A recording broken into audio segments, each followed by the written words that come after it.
Think about it. It's a baby. Don't do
It's the motherfucking Eagle Double G.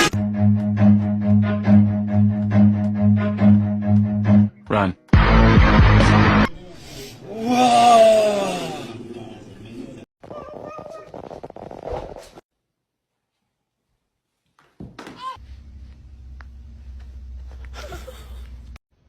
And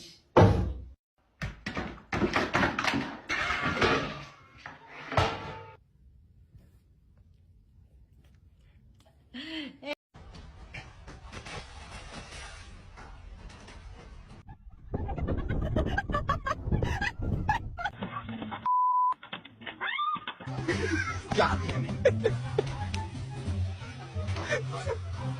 Hey, hey.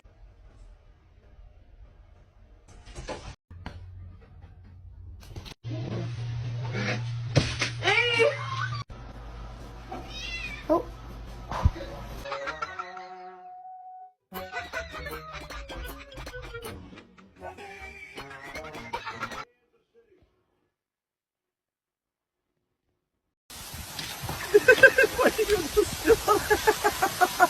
Look at me! Oh.